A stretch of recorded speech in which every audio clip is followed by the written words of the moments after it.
مساء الخير، معكم محمود زادة. هذا الفيديو عبارة عن لمحة سريعة على تحديثات جديدة أضفتها على باقات فرش الخط العربي لبروكرييت.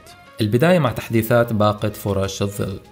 أهم ميزة إنه أصبح بالإمكان استخدام الباقة الفرش بدون الحاجة لقلم أبل، يعني بتقدروا تستخدموها مع أي قلم وحتى بالأصبع.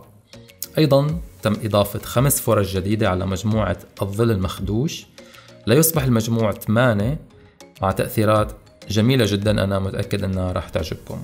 في فرش الظل أيضا أضفت مجموعة جديدة اسمها فرش دائرية.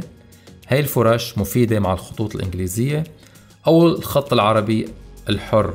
بالنسبة لباقة فرش الخط العربي في تحديث بسيط، هو أنه تم إضافة فرشاة خط الوسام 2. هاي الفرشاة مفيدة مع كراسة خط الوسام. أنا أنصح بعد التحديث أنه تحذفوا الباقات القديمة لحتى ما تخربطوا، ودائما تستخدموا أحدث نسخة. التحديث الثاني بخص باقة التشكيل.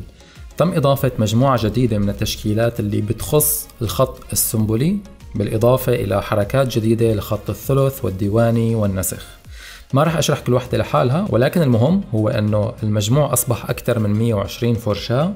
للأشخاص اللي ما بيعرفوا شو هي حركات أو باقة التشكيل، هي عبارة عن باقة ضخمة من التشكيلات اللي بتسهل وبتسرع إضافة التشكيل على الكلمات أو الجمل بشكل كبير، خصوصا إذا كان الخط هو خط الثلث اللي بنعرف أنه بيحتاج الكثير من التشكيلات أو التزيينات. التحديث الثالث هو عبارة عن باقة جديدة سميتها باقة الملحقات.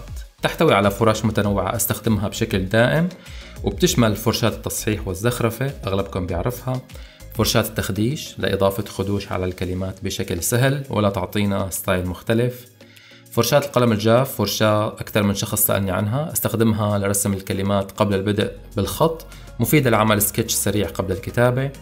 فرشاة التنقيط، فرشاة استخدمها لتزيين الكلمات والحروف. فرش المساطر لعمل خطوط إرشادية بسرعة بدون استخدام مساطر بروكرييت اللي بتتطلب كتير من الخطوات، يعني بنقدر بسهولة رسم خط بأي مكان والكتابة فوقه. فرش الأشكال مفيدة إذا أردنا كتابة كلمة أو جملة معينة داخل شكل محدد. لاحظوا كيف نفس الكلمة ولكن بشكل مختلف. هاي الباقة متجددة وسأضيف عليها بشكل مستمر.